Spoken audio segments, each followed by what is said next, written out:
Hi, everybody. Welcome to another episode of Star Citizen Live. This time, our Post IAE Free Fly All Ships Q&A. I'm your host, Jared Huckabee, and if you've never seen Star Citizen Live before, it's where we take about an hour out of our day at the end of our week, and we look into Star Citizen's development live. Sometimes we explore the process of creating a thing with our developers. Sometimes we put our team members to the hot seat and make them answer questions directly from you, the Star Citizens, and that's what we are doing today. So we're going to jump right into it. Our guest for our post IAE Free Fly all ships Q&A are two vehicle directors or two directors related to the vehicle ishness. We'll start with John Crewe. John Crewe, tell us who you are and what you do for Star Citizen. Hi, I'm John Crewe. I'm the vehicle-ish director. Vehicle-ish director. So I look after all the vehicle teams. All right, and Ben, you've been on Star Citizen Live once before, back when you were the props art director, but you're joining us here today. Who are you, and what do you do for Star Citizen? Yeah, so I'm the other vehicle-ish director, but the art one. Ben Curtis. I am the vehicle art director. I also run props and weapons, but vehicles are my new thing. No. Oh, we say new. You've been in this role for a couple months now, right? Yeah. So I mean, I've just passed my 6 years at CIG, so I've been here for a while. But it's about 6 months ago that I took over vehicles. Okay. Yeah, helping John out. And then for those of you who watched a long time, we still have Paul Jones. Paul Jones is still one of the Star Citizen's art directors. The division of labor there, as far as ships go, is Paul works on the concept side, and then you work on the implementation and building. Yeah. So like a lot of the time, like Paul works with the concept to kind of get that initial vision going, and then once that's kind of everyone's happy with that then comes to myself and to John and to the art and design teams and all the other teams to actually take that concept and deliver it into game for people to play with. Okay. So today we are talking ships. Now we have a lot of starships.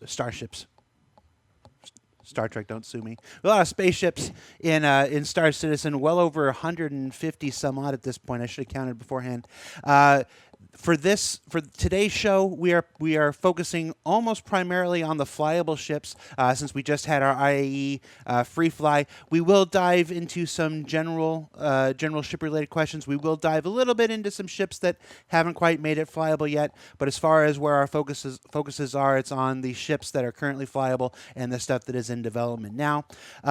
For those who have questions about the Perseus, which is the most recently revealed Star Citizen concept ship, there is a specific Q&A being put together for that.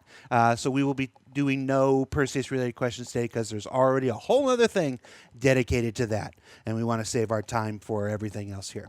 So our categories today, we got questions for flight-ready ships. We got questions for general ship-related aspects, the things that kind of apply to all ships.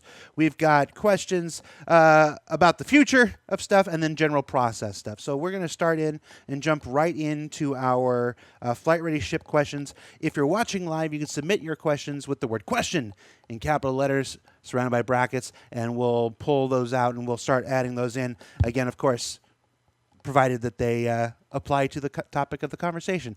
And I do want to say right off the bat, no one questions. If this is your first Star Citizen Live broadcast or your 50th, we don't address one questions. We have an entire roadmap dedicated to that at robertspaceindustries.com/roadmap, where all when-related stuff is addressed there.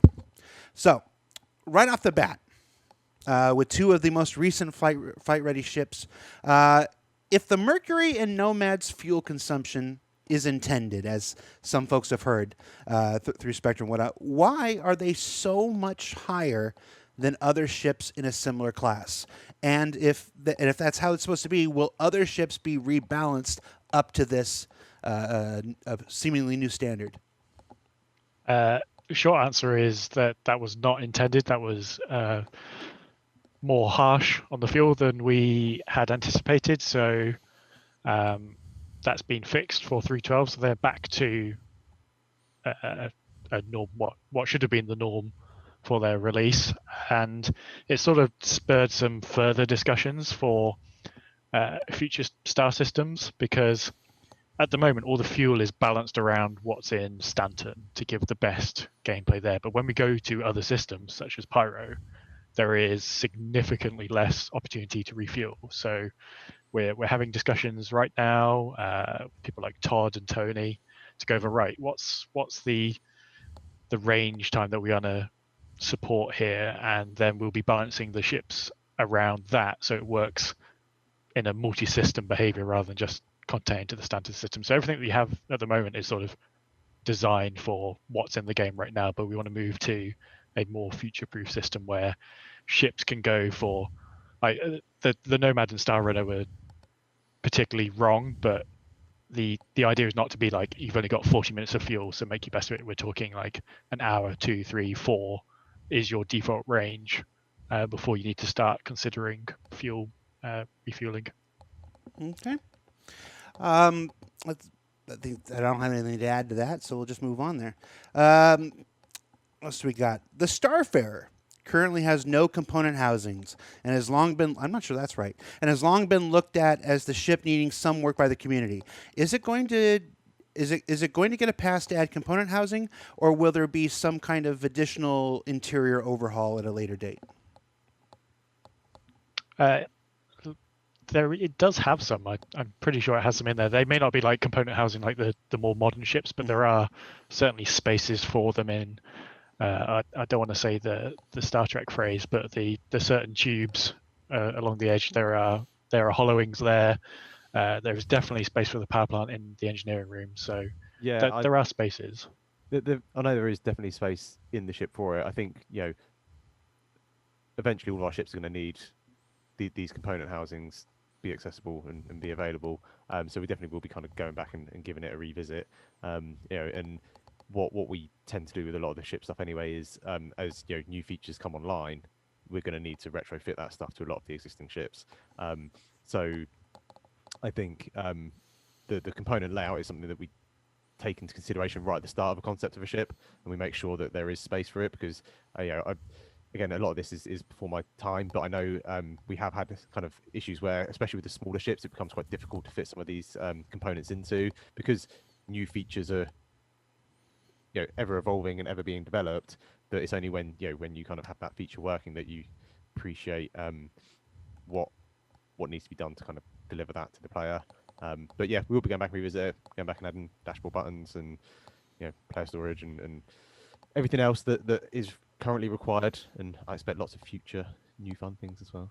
Yeah, we don't want ships that came out a few years ago to be at a disadvantage to the more modern ones when the dust is settled. They all need to perform the same gameplay functions. Yeah. It's we have a question related to this later on, so we'll get into more about the topic of keeping these ships up to date and making sure the old ones match up to the quality of the new ones. Continue on with the flight ready stuff here. There is a significant amount of empty space on the starboard bow of the Mercury Star Runner. Why is that, and do we have plans for it in the future? I mean, I think there's always a balance between kind of visually what you want the ship to look like and functionally what it needs to work. I think there's when it comes to kind of making the exteriors and interiors work together, if you've got a big vent or a big access hatch or something on the exterior of the ship, and on the inside there's a room that it goes straight into, it just doesn't make sense. And there's kind of a bit of a balance between like making the player space and the functionality work, and then the kind of implied functionality of what the exterior of the ship is kind of telling you, and how those two things kind of work together. On the Star Runner itself, I remember actually having a look at this when we were kind of playing with the ship and kind of when it was in development. And although there does look to be quite a large kind of dead space at the front of it, by the time you take into account all of the player metrics and the size we need to actually fit additional rooms in there, it does start to get a little bit tight with a lot of intersection kind of in the exterior. And also, when you take into account things like the kind of like the safe space we need between the interior and exterior for damage meshes and for our vis areas and all those sort of like more technical things that I'm rapidly learning about. There's it's not sometimes as easy like, can we not just move this room back a few meters and get a bit more space? And I think there's also that kind of balance between having dead space in ships, so ships that have got big open spaces in them, and how that feels as a player when you're in it. Because for me, I like functionality. I like that kind of that feel that you can go through a room and know that there is functionality in there. And I think we could fit some more crawl spaces in there, but you'd have like a little rat maze going around, and it's like where would they then lead you to? And so yes, there is some empty space in there. Could we have made it better? We probably could have done, but I'm very happy with what we did. I think it's cool. I think most people are very happy with the Mercury Star Runner. It's been a fan favorite ship since it was first introduced, and and I know there were a lot of. We did the thing last week on ISC where I tried to even mention everybody that worked on the ship, and I still missed people. It's definitely a. What's the phrase? I think John said it. It takes a village. It takes a village to make these things, and in the unique challenges of Star Citizen, having to make sure that the interiors fit the exteriors 1-1. It's not something anybody else has. The interior to the Millennium Falcon does not fit in the exterior of the Millennium Falcon, but they can fudge it, and we can't. Continuing on with the Mercury Star Runner questions, is it possible that we may see a second exit added to the Mercury Star Runner in the future? The ship's kind of a major fire hazard at the moment. One way in or out. Yeah, I think that's it's something that was probably a bit more of an oversight on our part than intentional. So we can certainly. I watched the first few videos come out and was like, how did we miss this? Not quite sure. I don't know, but maybe that is a use case for some of the dead space, but we'll see. I did enjoy the Reddit trolling of the person who added the bottom hatch, and people got excited, and it was like, no, it's just Reddit. Talking about changes to ship interiors, the Origin 600i. There's been talk in the past about an update to its interior. Do we have anything to share at this point? Nothing super tangible, but I have had a designer go through it and come up with a proposal for how we want to redo the interior. The exterior less so. The exterior is in a pretty good shape, but the interior definitely suffers from some weird traversal routes, stuff like Ben mentioned about just huge spaces, but they're huge spaces that don't really do anything, and then adding some functionality in that should have been there from the start, like a docking collar. So design wise, we're doing the pass on that, and then it will need to go to concept, because it's not as simple as just take a look at the 890 and just copy paste that in. Job done. There is some finessing that needs to go on there. And I think that's it. Like there's a space for big open ships. Like that's definitely a thing. You take the 890 and that's has its functionality or has its purpose in the verse. So there is definitely a space for ships that are roomy, but that it's not one solution for every ship, every manufacturer. I think there's enough that there should be plenty of variation. Austerity has its limits, I suppose. I got a number of questions about the Carrick here, so let's just take them one at a time. Any update to the armored cockpit shutters? They're still planned. They're not cut. It's sort of tied in with some of the other features of the Carrick that aren't there. It's a case of we wanted to hit the deadline of releasing the ship.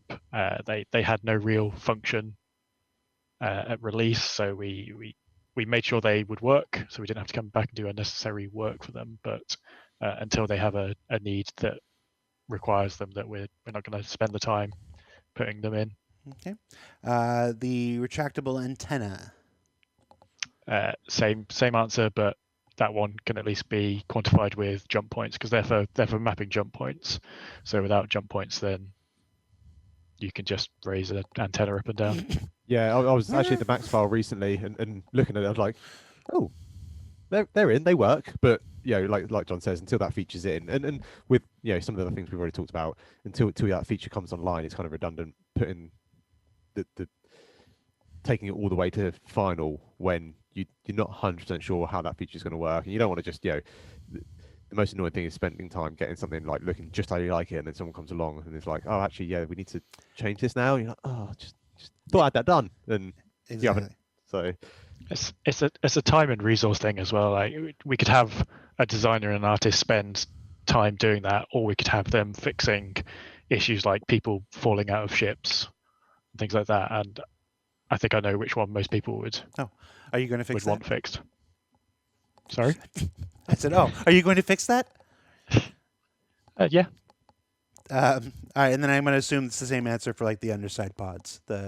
Yeah, still planned. They are those ones are actually technically blocked, but that's the same tech blocker as we have with the retaliator modules. So when we have that, retaliator modules will probably be the first thing that come online using it, and then we can go back through the catalog of ships that have that same sort of modular room functionality and implement that. All right. Let's see. What else do we got as far as the flight-ready ships go? The Defender. The Defender had some. What were they? The tachyon weapons, the hit scan weapons for a while. Do we intend those to come back? For the Defender, probably not. They were a cool idea. They worked better on paper than they did in reality. They caused a lot more problems than they solved.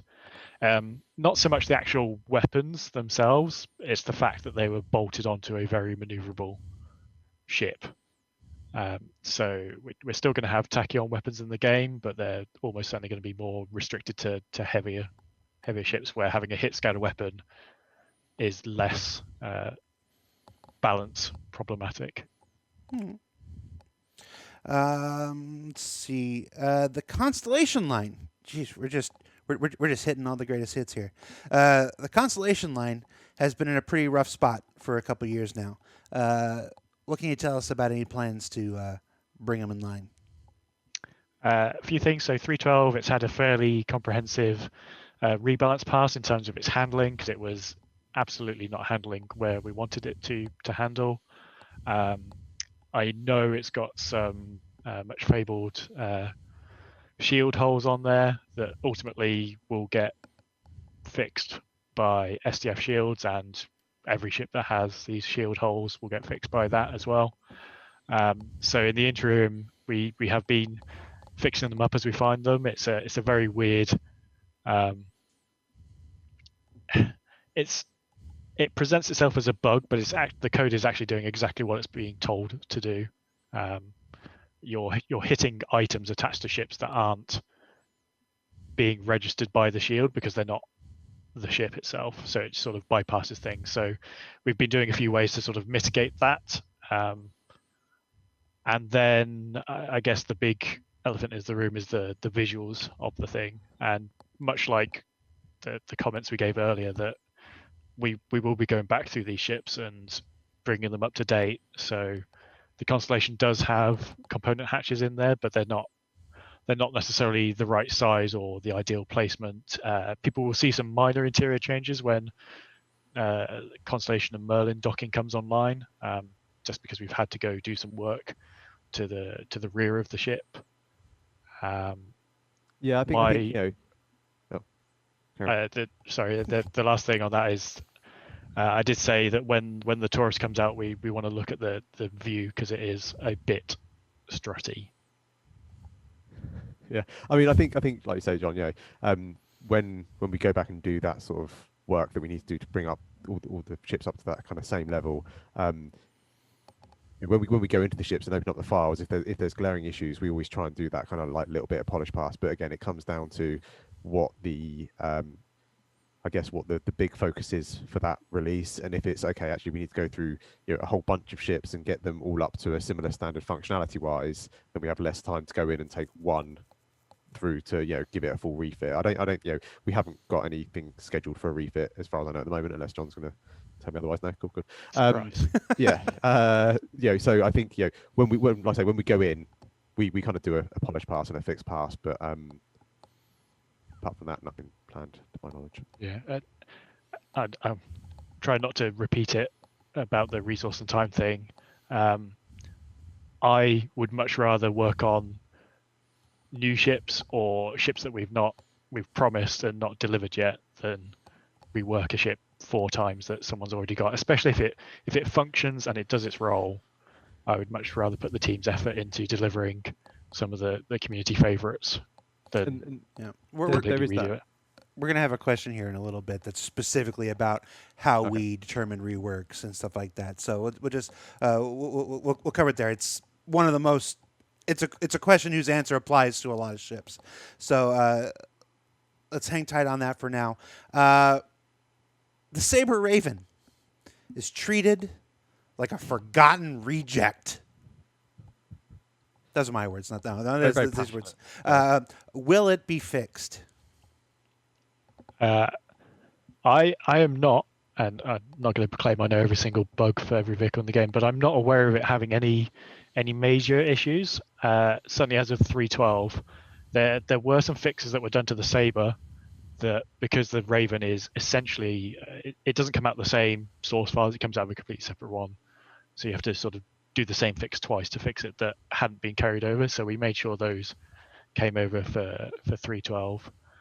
So hopefully it's in a much better state, but I'm not entirely sure what issues there are. And if there are major issues, then please put it in the issue council, and the guys who monitor that for the team will get that to us. I just want to reiterate that just to make sure it's clear. There had been several fixes and improvements made to the baseline Raven in previous patches that hadn't been carried over, to the regular Raven, to the regular Sabre. Jeez. That weren't carried over to the Raven because it's a different hull, and those fixes are now in 3.12. Yeah, pretty much. I think the only items that are the same between the two are the seat and the dashboard. Gotcha. Like visually, it's a really pretty ship. I really like it. It's one of my favourites. So hopefully there's not a load of visual issues with it. If there is, again, let us know. Why does one of the Razor variants, they don't specify which one, why does one of the Razor variants have more shield capability than a Super Hornet? There's a ton of answers to this. I'll start with the bad answer in that the Super Hornet is probably not where it needs to be or wants to be. No. When we changed the shield, I can't remember what year it was, but we changed how the items were classified from one like size grading to another, and there were quite a few ships that didn't make the transition as cleanly as others, and the Super Hornet was one of them. So I think it's probably a little under shielded, but just because that Razor, is it the LX or the, I can't remember. Yeah, I don't know which one specifically has more shields. EX or the LX.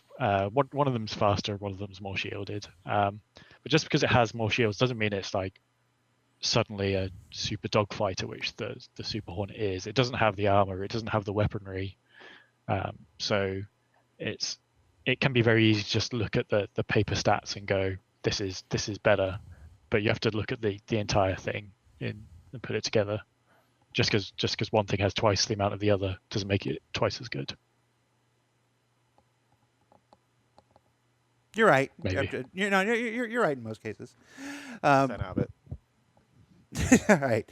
So let's move into we're almost halfway through the show. So let's move into some general ship related aspects and that question that I've been talking about that we'll get to here. Today's ships are made far better than those of just a few years ago. That's nice for, new ships and new stuff, but what incentive do players have to acquire and operate many of those older ships, some of which are the signature vehicles of Star Citizen, like the Hornet, the Super Hornet, and the Constellation? I think we touched on it in the previous questions that we are I know, that's going why to I make kept sure telling you to wait for this one. we are going to make sure they all have equality in terms of gameplay functionality, and they do have some issues at the moment, but those ships are definitely not underplayed. We look at the stats regularly, both from an ownership and a playtime and the combat ones and the mission completion ones, and that again that will tie into one of the future questions about what triggers a rework. But for their issues, they are certainly not being ignored both internally by us and by players. Yeah, and I mean, like visually with the ships as well. I think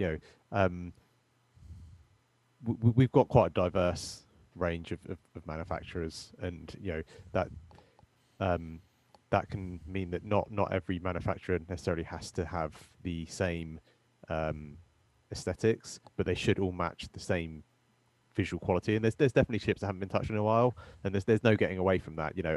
As a team progresses, technology progresses, as our pipeline progresses, we always try and learn from the last ship. If we didn't, Yeah. we'd be stupid.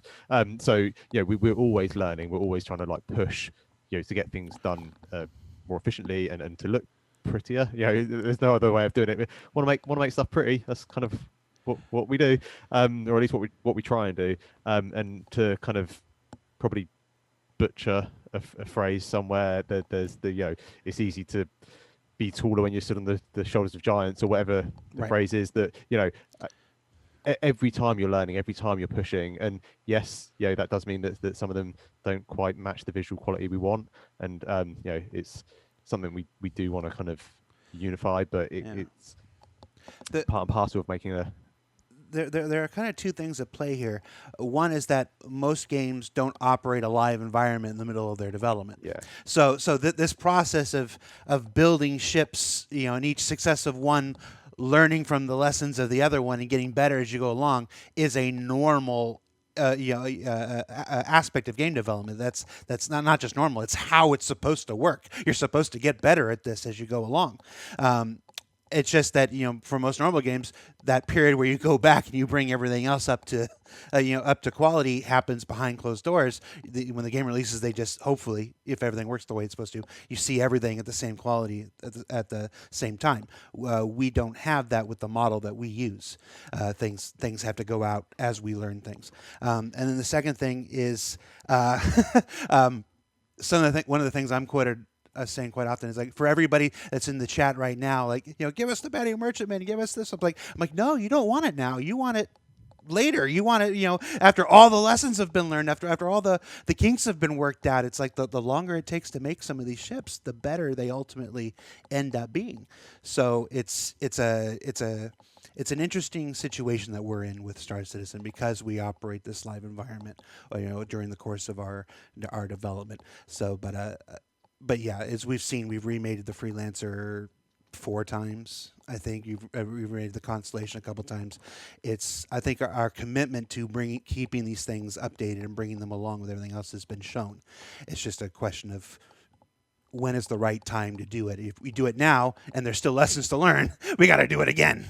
So let's learn our lessons. Let's refine our process as much as possible, and then every ship will have its time.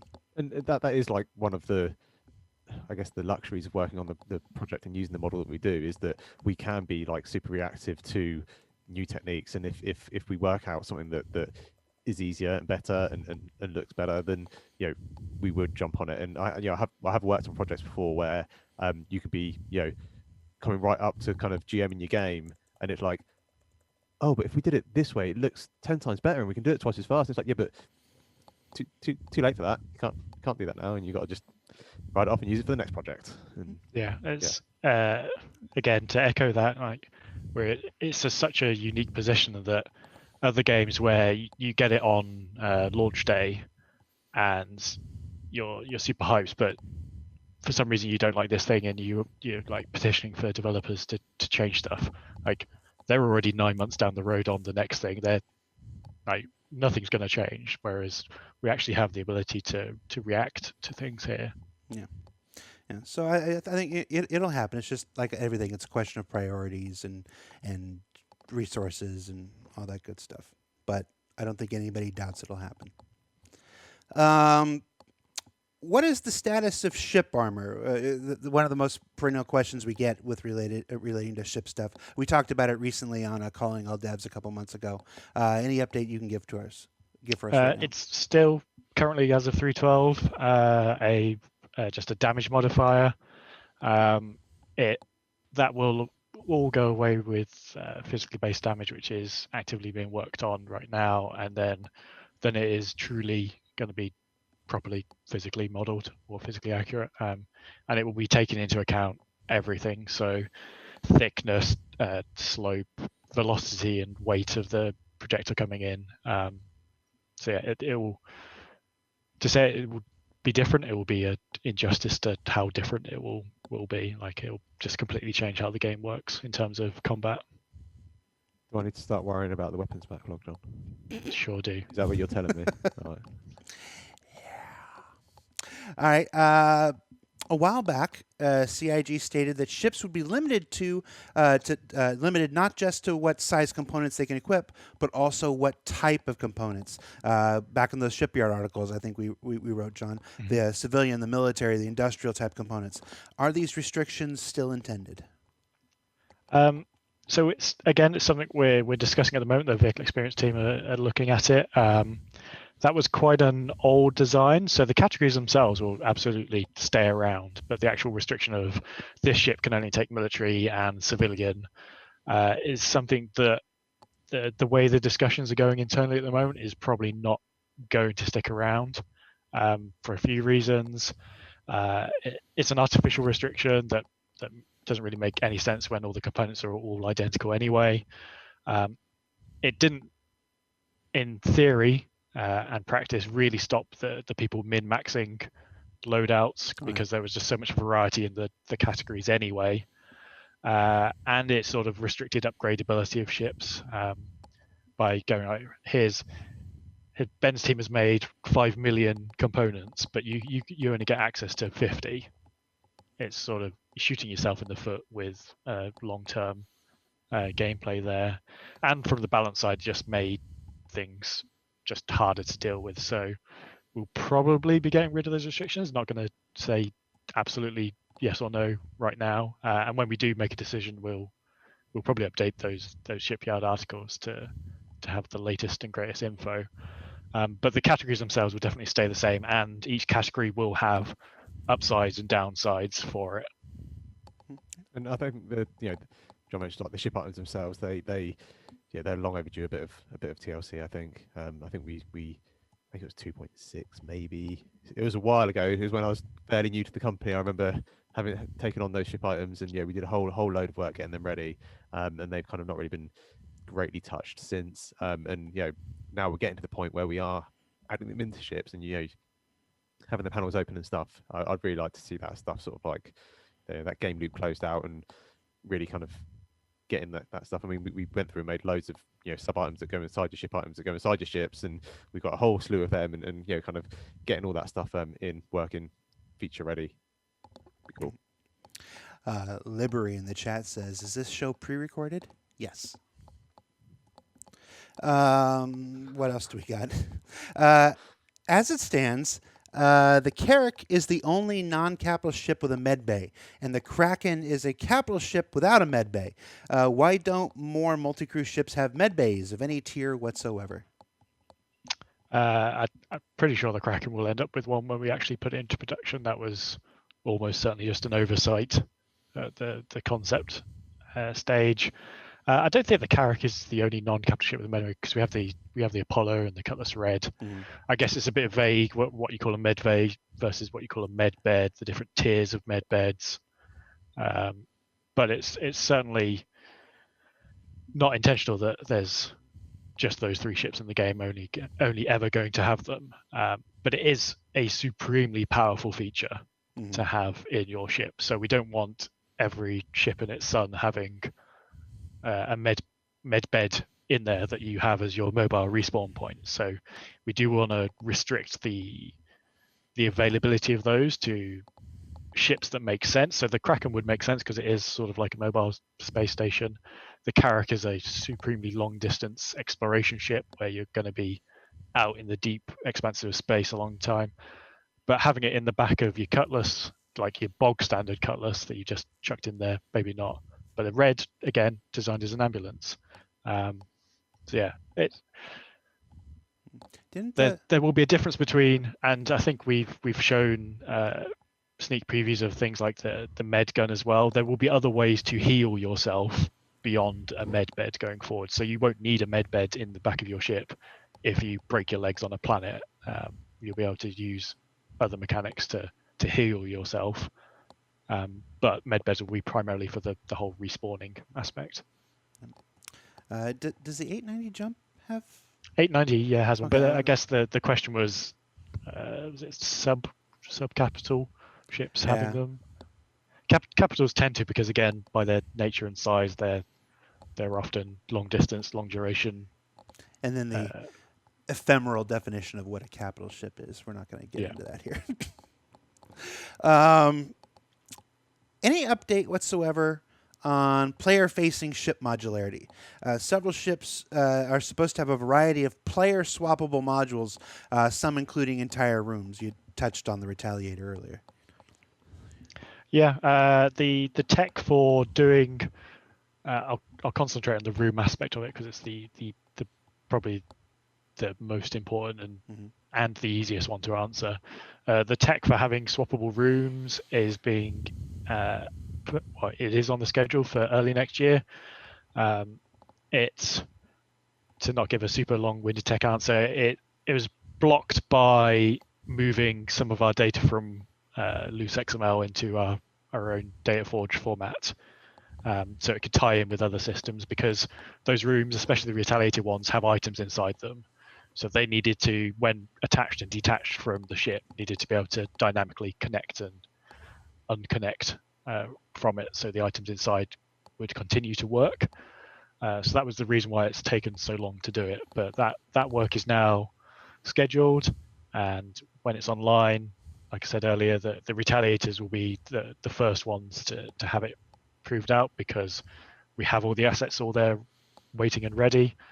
And then once that's done, been in the game for a cycle, and we found any issues with it, we can start going and look at the other ships with it, that sort of stuff. I'm gonna do my thing where I roll back the idea that the Retaliators are what we intend to be the first implementation, just with the realities of Ben is like, yeah, it was John, it happened to John, not me.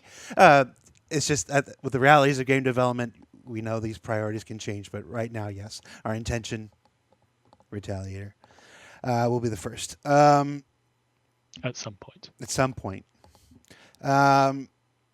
Let's see. Kind of a similar question, I guess.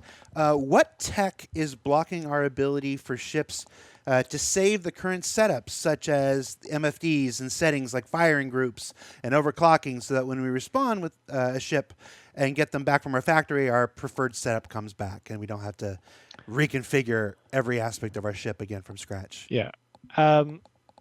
That's not particularly for the vehicle team to answer. That's more of the general persistence backend guys. But from the vehicle facing side of it, we want to, we've talked about this before, having the MFD rework, moving them away from their current system to building blocks.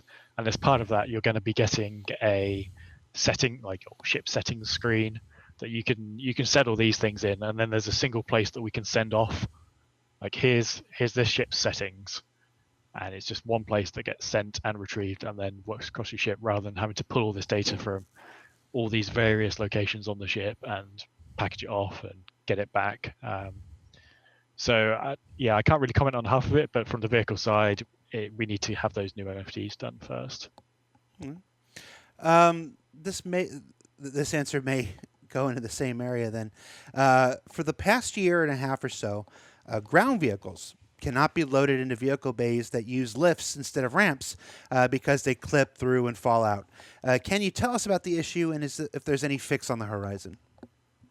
It's definitely something the physics guys are looking at. It'd be really good if you could ever nail down one of those guys to get on here. I know they're incredibly camera shy, because they can explain it really well. But from my designer understanding of it, it is what it's doing is it's teleporting or interpolating the lift as it goes up, and if you have a dip in frame rate, or the server has a dip in frame rate, or anything gets out of sync slightly, that one frame or 2 frames or 3 frames where it's out of sync, it's now the wheels are through the bottom of it, and it has a choice of which way am I going to push this out to get out of this collision.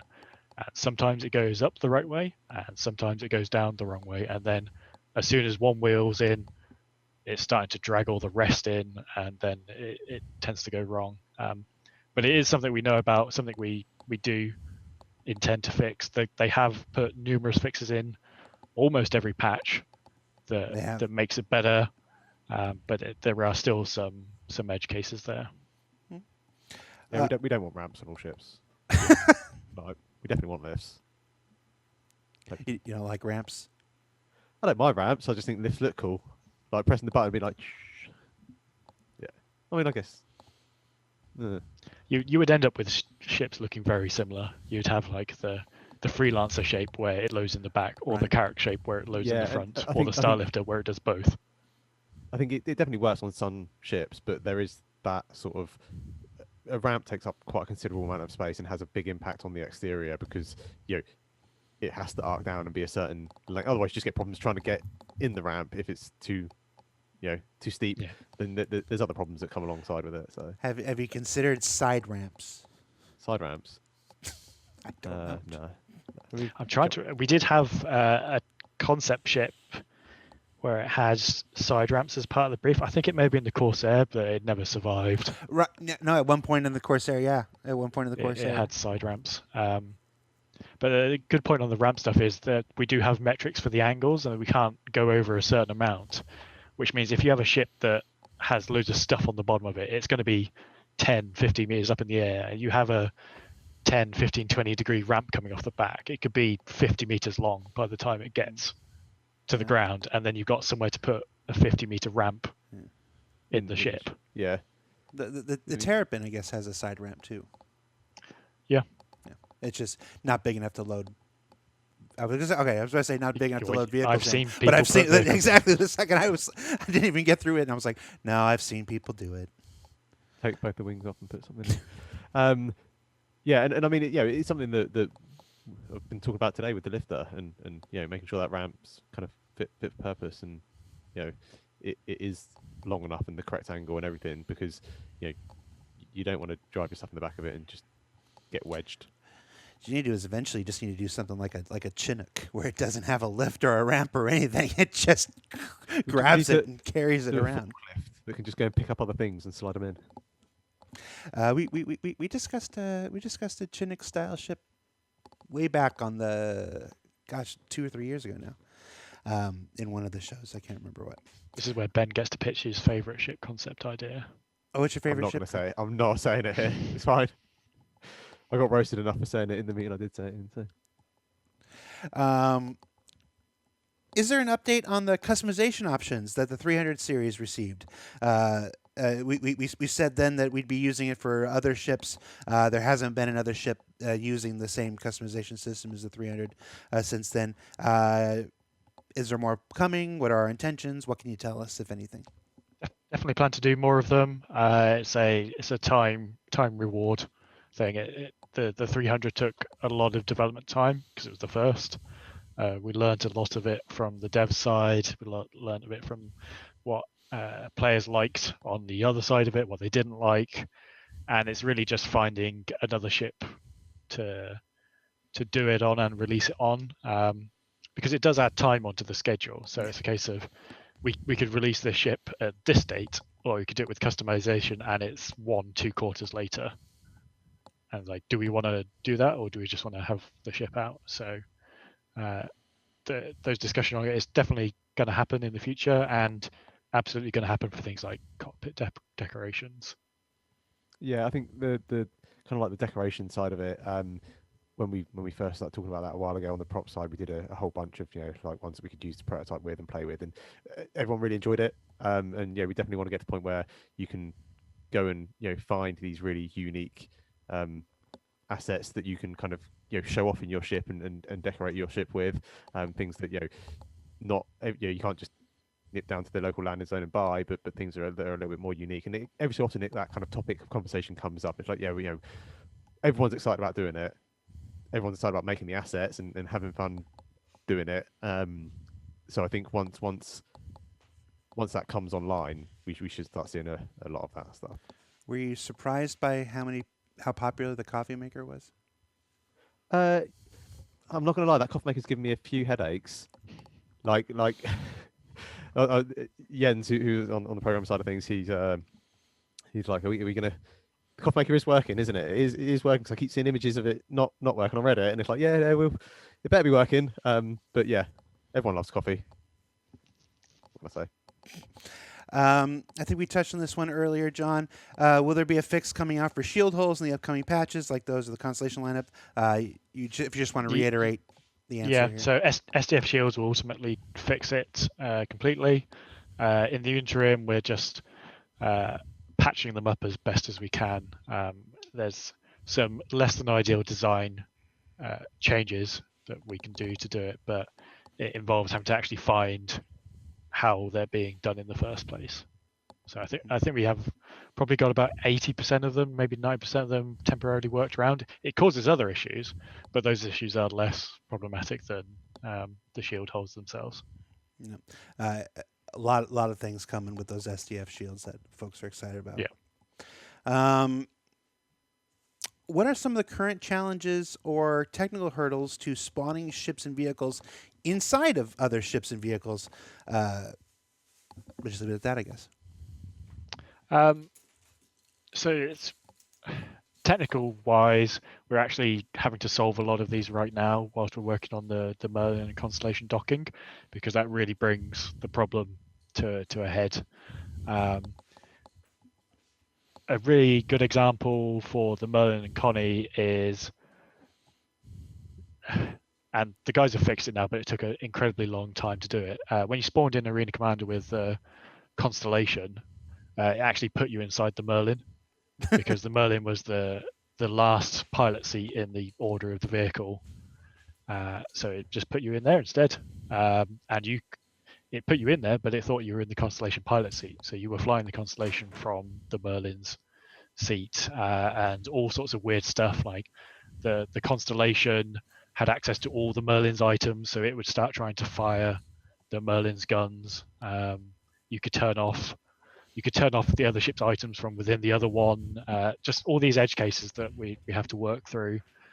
And then you go into the weird, I say weird, but it's stuff that players will do, where you go to your ASOP terminal and you've got a Constellation and a Merlin in your account, but technically that Merlin is attached to your Constellation. So we need to hide it from the ASOP terminal until you've gone in the VMA and removed that Merlin from the Constellation, at which point it should turn back up in the ASOP. And then you get into weird scenarios like, I've spawned my Merlin from the ASOP terminal and I've crashed it, and I claim it. Does it now go back as a separate loose item to the ASOP terminal, or is it going back to the Constellation? And all the combinations of that, like I spawned a Merlin, my friend has got it in it, I've got in my Constellation, I've gone somewhere else, I've logged out and I've respawned. By default, that Merlin should have been attached to me, but he's still flying it around somewhere. Lots and lots and lots of edge cases that, like, the technical side of docking and undocking the ships was relatively easy, and it's the time to spend on all these edge cases that we have to solve first. In game development, weird is a global term for anything that a player will do. Yeah.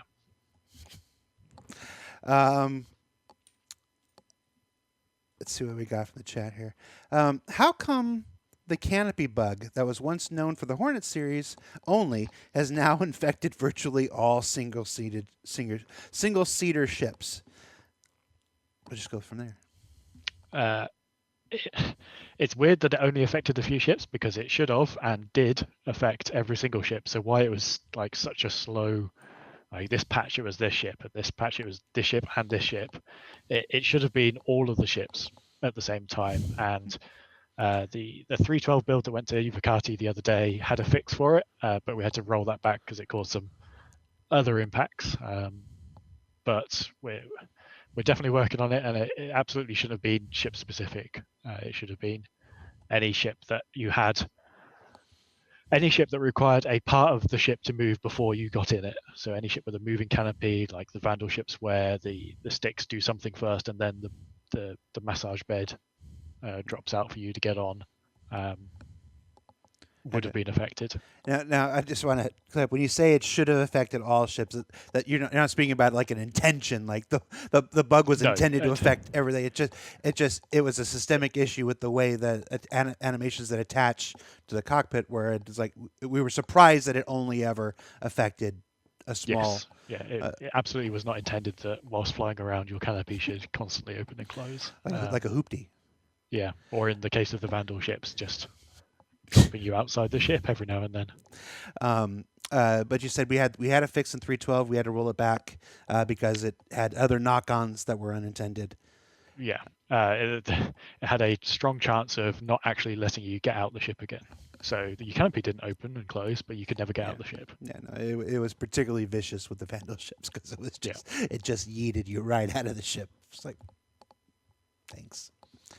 All right, we've got a little less than 10 minutes left. Let's jump into some general process stuff.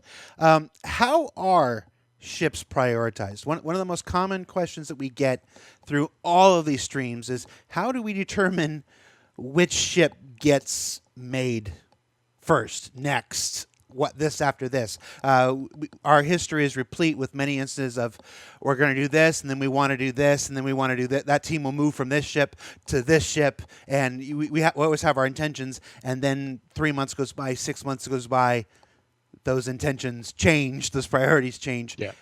How does this work? There is no singular criteria for organizing it. It's a combination of what staff we have free to work on things. Like, obviously, if we only had one person free to work on a ship, we're not going to put them on working on a capital ship for multiple years. About 2 months ago, so Q3 of every year, I sit down with the execs, so Chris, Erin, Tony, and some of the other directors like Todd and anyone that has like a vested interest in a vehicle coming out into the game. And we sit down and we look at the backlog of ships and go, right, what ships do we want to release next year? What is going to add to the game? And we give our, like, these are our top 5, and then we go and see whether there's any consistencies there. And that usually pulls out a few. And then I go away and work with the production and go, right, you can only have one of these because this is a big ship. This is going to take all of next. Like, you can have this ship, but that's the only ship you're going to get next year. And I go, well, I don't want that. So then we go backwards and forwards, and we spend a few weeks going, like, we want this one, and we'll have these two. These will fit. We have this event at this date that needs this ship for it because of X reason, so that has to go in. And if we have any time left over, then it's sort of internal, like, team choice of, we have a 4-month period, so are there any small little ships that we want to squeeze in there, or do we want to look at doing a rework of a ship? And that's how it goes. In a lot of ways, it's important to keep everybody busy, to keep everybody working, to keep everybody engaged. And I think there's this misconception that anybody can work on anything. I mean, we saw it just a couple weeks ago, when IAE started and the website went down. I'm doing a show with AI guys, and they're like, why are you here? Why are you not fixing the website? And I'm like, these are artificial intelligence programmers, people. What do you want them to do about the website? There's this idea that everybody can work on everything. And even within ship artists, even within the people that work on ship artists have different styles. Artists have different aptitudes. There are people that you would put on Drake, like, okay, these are the people that we should work on Drake, but you wouldn't put them on Origin because it's outside of their aptitudes. Yeah, I think, like, every member of the team is a capable artist, but definitely people have things that they feel more comfortable with, and just sometimes people just click better with certain things. And then we have within the team, you always want someone that's a bit more technical and has a bit of a better understanding of what the whys and hows, as opposed to necessarily the ones that can make stuff that's like just super pretty. And so that otherwise you end up with a ship that looks great but everything's broken. Yeah, and then it becomes real frustration of having to backwards and forwards with design and tech people to try and get that stuff working. So you do need to sort of, I mean, I guess that goes with any kind of walk of life. You always want to make sure that the right people are focusing on the right things, and that's something you do as sort of like a lead and a manager, and everything else is kind of trying to make sure you're playing to people's strengths. And there is that when we get on to kind of doing some of our kind of more alien ships and things that are kind of a little bit less hard surface and things like that we may or may not tackle in the future. See Jared pushing it loose. But there'll certainly be like a learning curve for a lot of members of the team with that stuff, and it might be that certain aspects of the ship may require more specialist skill sets. So you have to make sure those artists are free and ready to jump on it. And then I think it is just, I guess it's just about managing time. Sorry, I'm rambling. No, the manufacturer point is a really good point. We have, it was never intentional, but the different studios have sort of ended up being the go-to teams for different manufacturers. Like the US guys are really good with RSI and Drake ships. So if we decided one year we wanted to only do RSI and Drake ships, those would primarily go to the US team, but there's only so many of them, and if the UK guys were given them, they'd be able to do it, but it would take them that bit longer versus if it was an Origin or an Aegis ship. So then that's where you see things start moving around, or we have an event where there was a request for one thing and it turned into two things, and that's a non-negotiable request, that we suddenly need to adjust course and go, well, actually, we're going to pause this ship for a bit,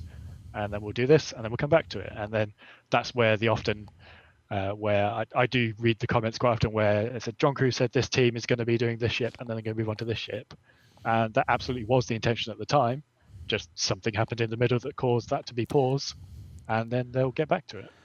I cannot stress this enough that when we do these shows, I'm on year 6 of doing these things for Star Citizen here. When we do these shows and when we give these answers, these are always our best understanding and intention of regarding things at this time. It's game development, not game construction. We're all learning as we go along. We're all discovering the best way to make the best damn space sim ever. As we go along, we're always finding new ways. New people come on, they join the team, and they show us new ways, and they go, oh, okay, stuff like this.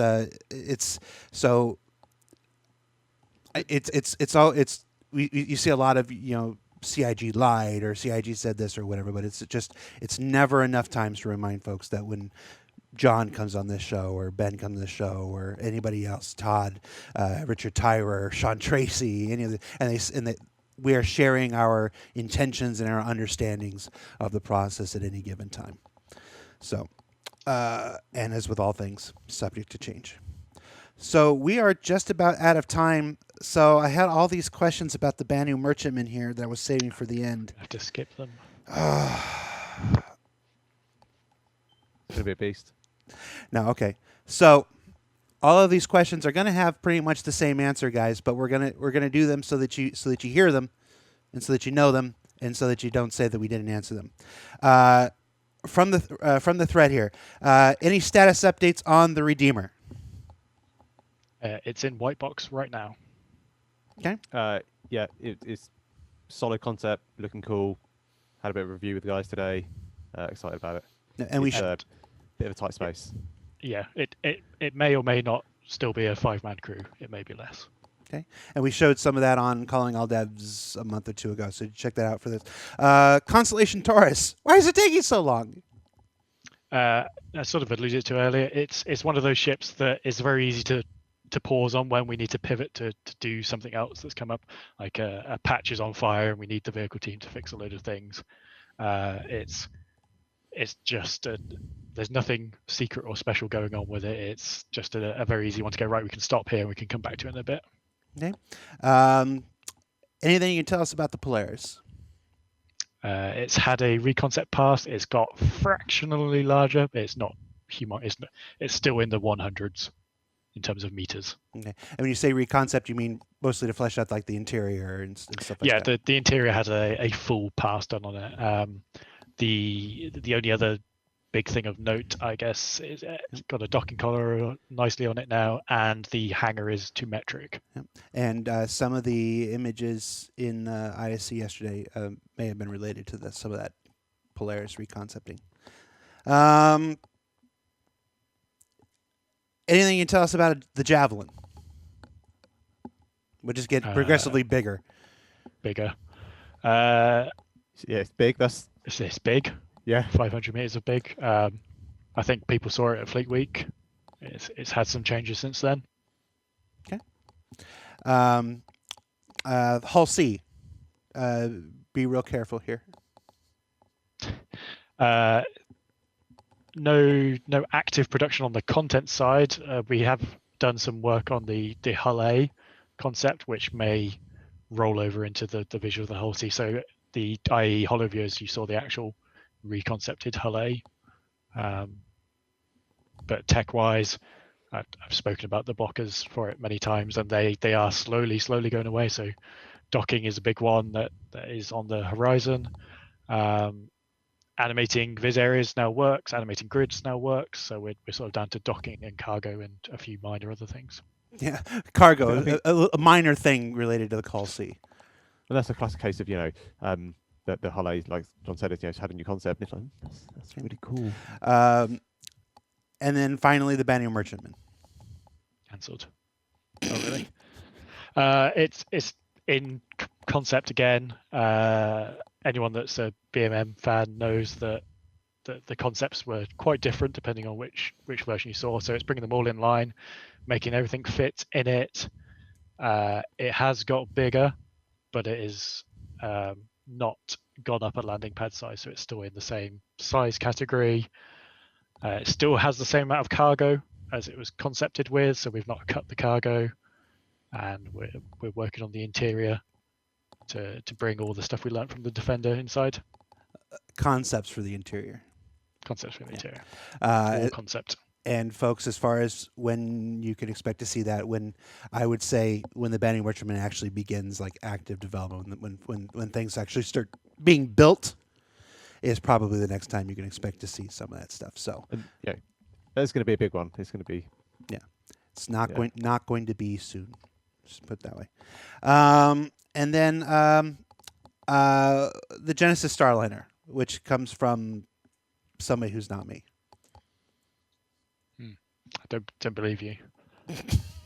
I'm the one Genesis Starliner fan in the world. It needs the concept pass on it, just because it's one of those older ships that was done, doesn't have the modern metrics to it, so I can't really say a lot about it. I know it was done in ye old days. I'm sure it'll have the mix master to keep everyone happy with it. I love that we do some pre-gaming here, and Ben's answer was, "I don't understand this question." The Genesis Starliner, it's the best. All you need to know is mix master. I don't. All right. Guys, we are over time. Thank you so much. We don't have a host this week, so we're just going to leave it here, everybody. Thank you for joining us for our Post IAE Free Fly Q&A. Remember, there is still a Perseus Q&A scheduled to go out sometime soon. That's with the community team. I don't know when it's going out, but you can check the thread up on Spectrum there. And then we'll be back here next week for our last episode of the year. We're going to have Todd Pappy and Richard Tyrer on to talk about all things Alpha 3.12. So for John and for Ben, I'm Jared. Thank you so much for joining us, and we'll see you next week. Take care. Cheers.